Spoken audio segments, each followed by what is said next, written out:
this video, we'll be discussing important MCQs on Muhammadian law, Muslim law. This MCQs will be very helpful for LLB students. So let's begin. The first question is Sunni law. The chief sources of Muslim law are Quran, judicial precedents, Ijma, Qiyas, Quran, Hadith, Ijma, Qiyas, Ijma, Hadith, custom legislation, Quran, equity, Hadith, and Ijma. The main sources of Muslim law are Quran, that is Quran, Hadith, Ijma,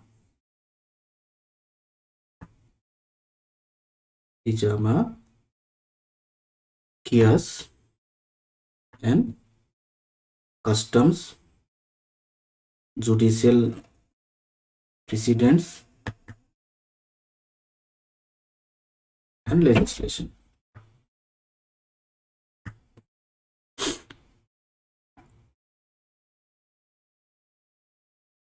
So the main sources of Muslim law in this question will be Quran, Hadith, Ijma, and Qiyas. B is the correct answer.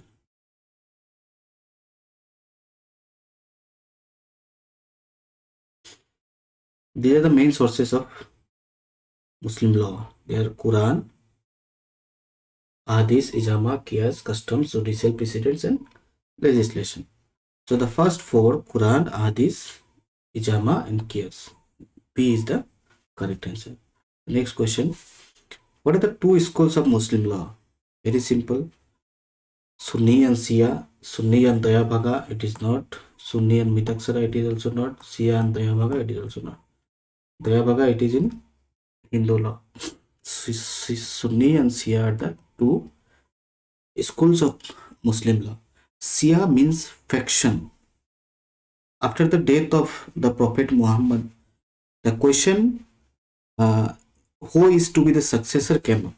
Who is to the successor of Islam came up. People who followed Abu Huraira, the son-in-law of Prophet Muhammad, formed the school called Shia, and those who believed in election of the office of Prophet Muhammad is called the Sunni. It's called the Sunni. So these are two faction of Muslim, Shia and Sunni. In India, the majority of the population is Sunni. Two schools of Muslim law are Sunni and Shia. The part of dower which becomes payable on dissolution of marriage by the reason of death or divorce is called deferred dower, prompt dower, specified dower, or proper dower. See, dower is of two kinds. One is deferred dower and the other one is prompt dower.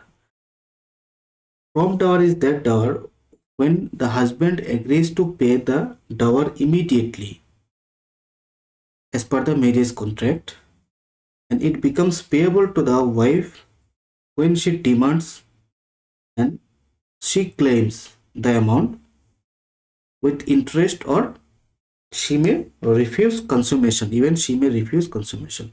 This is the prompt dower. And the other one is the deferred dower. Deferred dower means the amount of property is fixed as a dower, that is meher.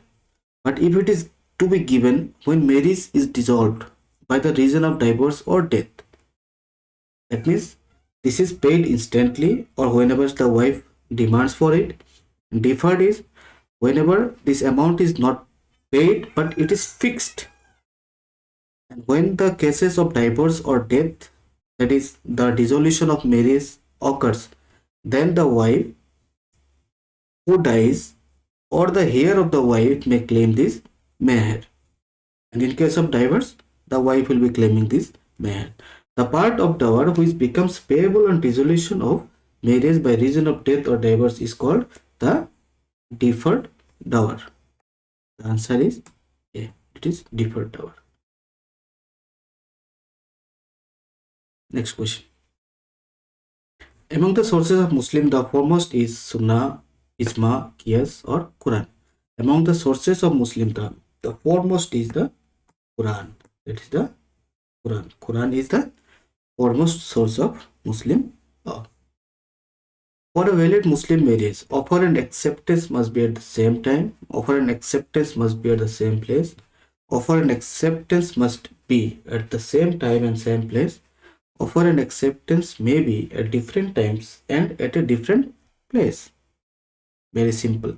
The proposal and acceptance must be at the same time and at the same place. Even this Muslim marriage, it is remarkable for its extreme simplicity. The formalities are very simple. The formalities required are declaration of offer, that is, offer should be from the one side, and the second one is the acceptance, offer from one side and the acceptance from the other side. There should be a witness, presence of witness, that is, presence of witness, and the proposal of acceptance must be at the same time, that is, at the same time and at the same place. The proposal and acceptance must be at the same time and same place. These are the requisite of a valid Muslim marriage. Next question. A Muslim goes to any country of the world with his personal law, without his personal law, leaving his personal law in his country, with an object of obeying the laws of the country concerned, which includes personal law. D is the correct answer. D is the correct answer. With an object of obeying the laws of that particular country concerned, which includes personal law. What are the main sources of Muslim law? As already told, Quran, it is main sources. Sunnat and Hadith are also main sources. Ijma and Qiyas are also main sources. So all of the above is the correct answer. A man cannot contract a marriage with his wife's mother or grandmother. Yes. His wife's daughter or granddaughter, it is also correct. His father's wife, his son's wife, or other lineal descendant's wife. It should be all of the above. A Muslim cannot contract a marriage with blood relationships, people who are related to him with the blood, and they are also prohibited from marrying person who are connected by blood, that is, mother, his daughter, sister, niece, aunts, etc.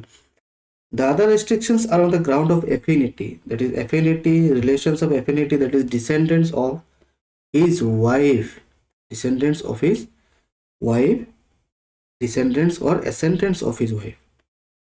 The other restrictions are for stress. He should not marry his foster mother or daughter or his foster sister. And it is also not contract a marriage with his wife's mother or grandmother. It is correct. His wife's daughter or granddaughter. It is also correct. These are ascendants. These are descendants.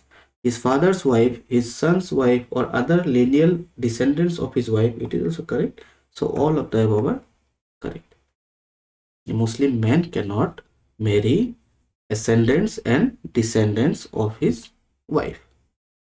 Next question. For a valid contract of marriage, it is necessary that one party makes a proposal to another. It is required. The party to whom proposal is made accepts the proposal. He should accept the proposal. The proposal and acceptance is made at the same sitting in the presence of witness. All of the above options are correct. These are the essential requisites of a Muslim marriage. Proposal is to be there. The proposal is to be accepted by the other party. The proposal and acceptance is made at the same sitting in the presence of witness. So all of the above is correct. The term iddat refers to the period which a woman is required to observe after the death of her husband or after the divorce. The term iddat refers to the period which a woman is required to observe after the death of her husband or after divorce. It is correct statement. It's a correct statement. What is iddat? What is the meaning of iddat? Iddat is actually when a marriage is dissolved by death or divorce. The wife is prohibited from remarrying for certain specified time. That period is called the iddat. Why she is refrained from marrying for that certain specific time? The object behind that is to ascertain whether the wife is pregnant or not. Whether the wife is pregnant or not. After, see, uh, if A is married to B, hmm, there is a divorce in case of A. The marriage has been dissolved. If A has consummated the marriage, that is after consummation, the dissolution has taken place or the divorce has taken place after consummation, then the iddat period shall be 3 months.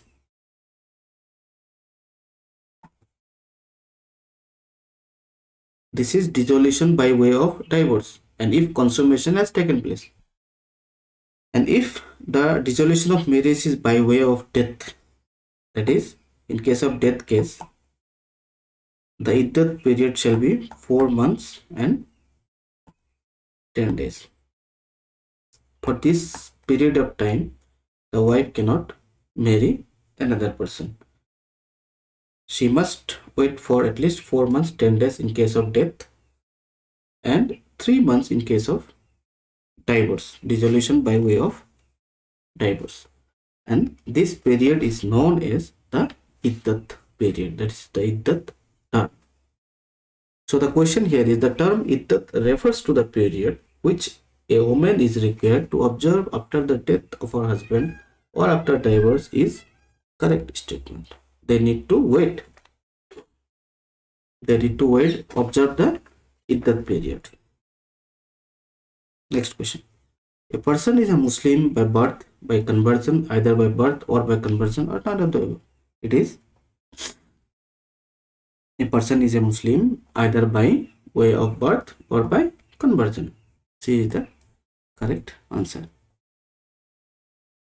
A conversion from Islam may be made by express words, conduct, joining such enemies who are at war with the Muslims, or each one of them. No. A conversion from Islam may be made by express of words. That is, express of words. The only condition for a person who converts to Islam is to declare that, is usually to declare in presence of two witnesses. He needs to declare in presence of two witnesses the Shahada, that is, what is Shahada? That is, that I bear witness that there is no God but Allah Himself, and I bear witness that Muhammad is His messenger. If anyone is expressly expressing these sentences in presence of witness, he will be said to be converted to Islam. That is, a conversion from Islam may be made by express words. It is correct. Muslim jurisprudence is known as Fiqh, Qiyas, Quran, or Hadith. No, Islamic jurisprudence is one, Islamic jurisprudence, this is Fiqh. Islamic jurisprudence is one of the dynamic disciplines dealing with practical regulations and rules, that is called Sharia. So the Muslim jurisprudence is known as Fiqh. Prophet Muhammad's journey to Medina marks the beginning of a new era called Ramzan, Shaban, Hijra, or Shabal. It is the term Hijra. It is called the new era, Hijra. Prophet Muhammad's journey to Medina marks the beginning of a new era called Hijra. C is the correct answer. Which of the following is not a secondary source of Muslim law? Asking which of the following judicial decisions, ijama. Okay, this ijama is not a secondary source of Muslim law. Ijama is not a secondary source of Muslim law. This is the primary source of Muslim law. And all these customs, judicial decisions, justice, equity, and good conscience, they are part of the secondary source of Muslim law. The answer is Ijama. Ijama is correct. Ijama is the primary source of Muslim law. Customs, judicial decisions, justice, equity, and good conscience, these are all secondary sources of Muslim law. So, Ijama is not the secondary source of Muslim law, it is the primary source of Muslim law. Which of the following is the secondary source of Muslim law? See, custom, Qiyas, Ijama, or none of this. Ijama and Qiyas, these are the primary sources of Muslim law. This custom is the secondary source of Muslim law. So, which of the following is the secondary source of Muslim law? The answer is the custom. Which one of the following is not a school of Sunni law? Hanbali, Shafi, Maliki, Mustajilas. School of Sunni law. There are two schools, that is Sunni main and the Shia. They are the two factions of Muslim. Under this Sunni, there are the schools are Ithna Ashari, Ismailis, Zaydis, and under this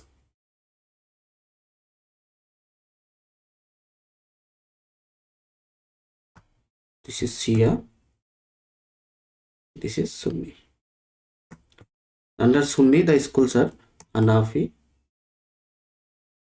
Maliki, Shafi'i, and Hanbali. These are the schools under Sunni law, and these are the schools under Shia law. So, which of the following is not a school of Sunni law?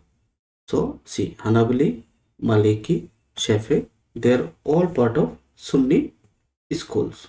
So, Mutazilas, this is not a school of Sunni law. Mutazilas is the correct answer. Islamic law is called Hadith, Ijama, Sharia, or Sunnah. It is the Sharia. Sharia is the Islamic law. Islamic jurisprudence is one of the dynamic disciplines dealing with practical regulations and rules, that is called Sharia. The next question. Which of the following is the most important source of Muslim laws? Qiyas, Sunnah, Ijama, Quran. It is the Quran. Quran is the most important source of Muslim law. Quran is the correct answer. The primary source of Muslim law is Quran, Hadith, Ijama, Qiyas.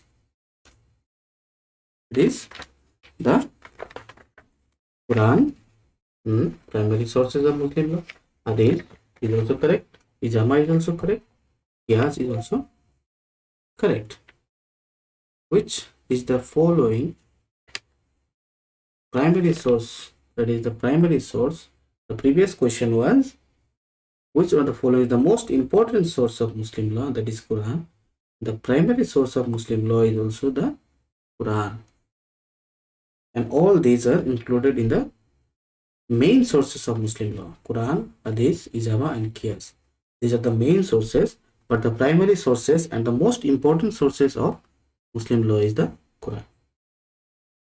Which one is not recognized branch of Sunni law of Muslim? Sunni law. It is talking about Sunni law. Which one is not a recognized branch of Sunni school of Muslim law? Hanafi, it is Sunni school of Sunni law. Shafi'i, Sunni. Maliki, Sunni. This is of the Shia. This school is under the Ithna Ansari. This is under the Shia school of Muslim. So, here is the correct answer. Ithna Ansari is not recognized branch of Sunni school of Muslim law, but it is recognized branch of Shia school of Muslim law.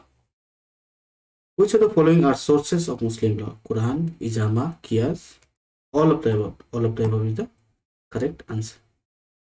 Ijama is a source of Muslim law, means unanimous option of the Muslim jurist, tradition of Prophet, analogical deduction through reasoning, or none of the above.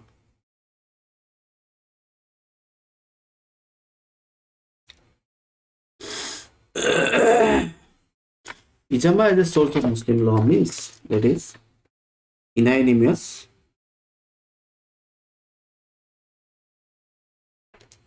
option of the Muslim jurist.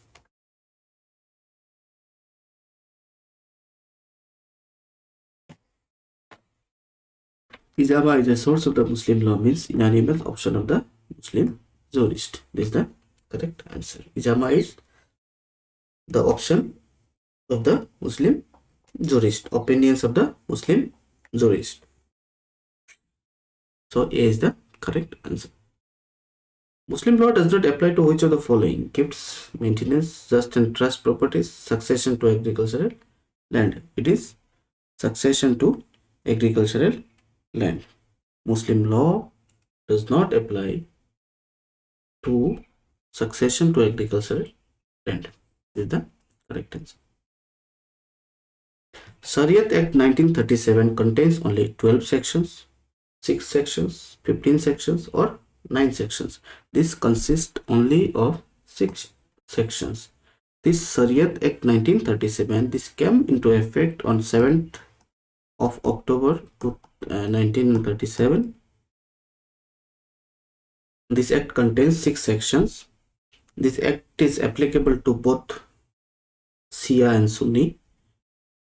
That is applicable to the Muslim people. All customary, that is customaries contrary to Shariat, are void. That is, all the customs against the customary mentioned in the Shariat are void. That is null and void. It is applicable to all kinds of property except, as is spoken, this succession to agricultural land. That is, Muslim law does not apply to which of the following, that is succession to agricultural land.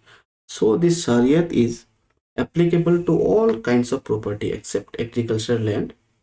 That is testamentary succession in certain commitments and charities other than Waqf board.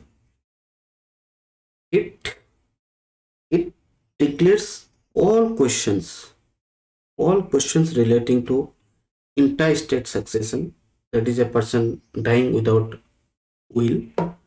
It addresses all these issues, that is intestate succession, property obtained under a contract or gift, marriage, its dissolution, remarriage, maintenance, dower, guardianship, trust.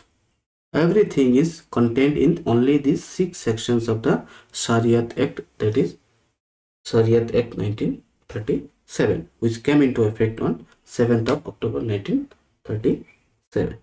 So the Shariat Act 1937 contains how many sections? 6 sections. This is the correct answer. Which of the following modifies the application of which of the following modifies the application of Muslim law?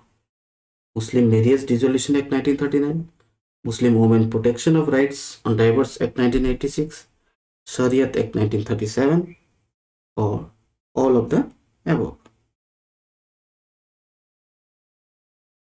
Which of the following modifies the application of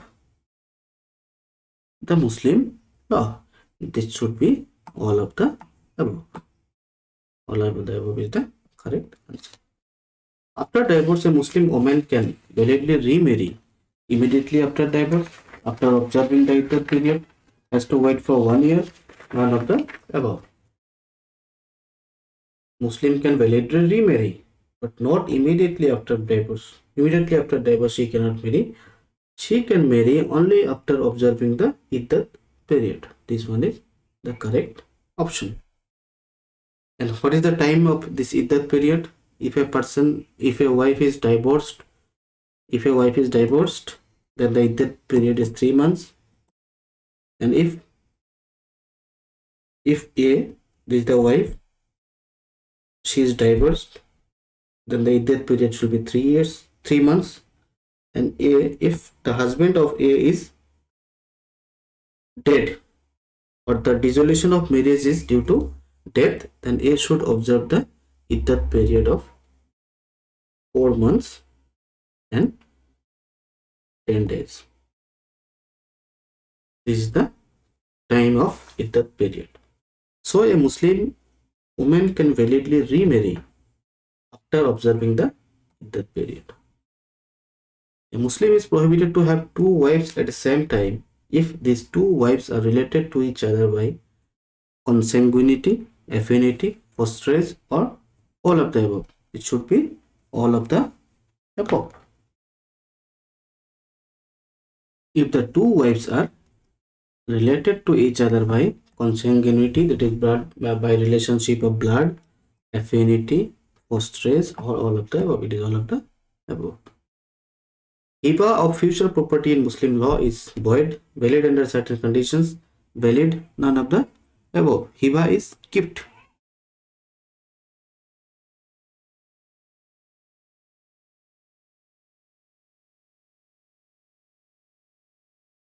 Hiba of future property in Muslim is valid. Hiba of future property in Muslim law is valid. Gift of future property is valid. Under Muslim law, a will may be made of 1/4 of the property, 1/3 of the property, 1/2 of the property, or the entire property. It is under Muslim law, a will may be made of 1/3 of the property. That is the wasihat. Wasihat can be made for 1/3 of the property. The wasihat may be oral or written. The person who is making this will should be of the valid conditions of a, the requisite conditions of a will made by a Muslim man should be that the person making this will should be of sound mind, should be not a minor, or must attain the age of 15 years. The will made under coercion or under undue influence is fraud and is invalid. And the maximum under Muslim law, the will can be made for the maximum of 1/3 of the property. That is the 1/3 of the property, and must not bequeath more than 1/3 of his estate, and he should not be bequeathed to his own heirs. That is, if a person is making a will, then the property, maximum property for which he can make will is the 1/3, and he should not make this will for in favor of his heirs. That is the heir of A. He should make this will for some other person except the heir of A. So the maximum portion of property should be 1/3. Under Muslim law, if Dani dies before acceptance of gift, then the gift is void, voidable, valid, or convertible into will. It is